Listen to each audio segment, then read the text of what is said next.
একটা জিনিস খেয়াল করবেন, শিক্ষা কিন্তু শুধু বই পড়েই পাওয়া যায় না। কাছের মানুষগুলো অনেক সময় না চাইতেও অনেক শিক্ষা দিয়ে দেয়। আজ কিছু কথা বলছি যেটা মনে হয় এটা করলে আমার ভালো হয়। যেমন কাউকে যতই ভালোভাবে চেনো না কেন, নিজের সব কথা খুলে বলো না। একটা জিনিস হয়তো সবাই লক্ষ্য করে থাকবেন, এই জগতে কিন্তু কেউ বিশ্বাসের মর্যাদা দেয় না।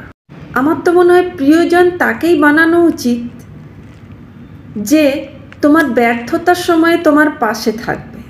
দেখবেন যে সকল মানুষরা সবার দুঃখে সবার পাশে থাকে আর সবাইকে সাহায্য করে, তাদের কপালে দেখবেন সবথেকে বেশি দুঃখ থাকে। একটা জিনিস, মন খারাপ থাকলেও নিজেকে সংযত করো, কাউকে কখনো খারাপ কথা বলো না। কারণ মনটা কিছুক্ষণ পরে ঠিক হয়ে যাবে, কিন্তু ওই যে খারাপ কথাগুলো বলা হলো ওগুলো কিন্তু ফিরিয়ে নিতে পারবে না। আমার মনে হয় কেউ যদি আপনাকে অন্ধের মতন ভালোবাসে, তো তাকে ভালোবাসার মর্যাদা কিন্তু দেওয়া উচিত, কষ্ট দেওয়া উচিত নয়। কেননা বিশ্বাস যদি একবার হারিয়ে যায় তো বাঁচার ইচ্ছাটাই চলে যায়। আরেকটা জিনিস, আপনি কাউকে ভালোবাসলে যে তার কাছ থেকেও ভালোবাসাটা পাওয়া যাবে, এটা কিন্তু ভুল ধারণা। কারণ এই দুনিয়াটা হচ্ছে স্বার্থপরের দুনিয়া, শুধু নিতে জানে, দিতে কিন্তু জানে না।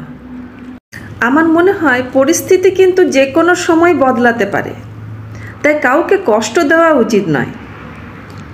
আজ তুমি নিজেকে শক্তিশালী মনে করছো, কিন্তু সময় তোমার থেকেও বেশি শক্তিশালী। জীবনটা কিন্তু বড়ই অদ্ভুত।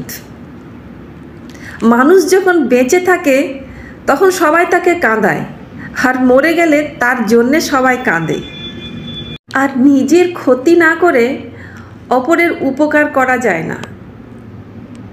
তার একটি উদাহরণ হচ্ছে পেন্সিলের লেখা দাগ আমরা যে রাবার দিয়ে মুছি,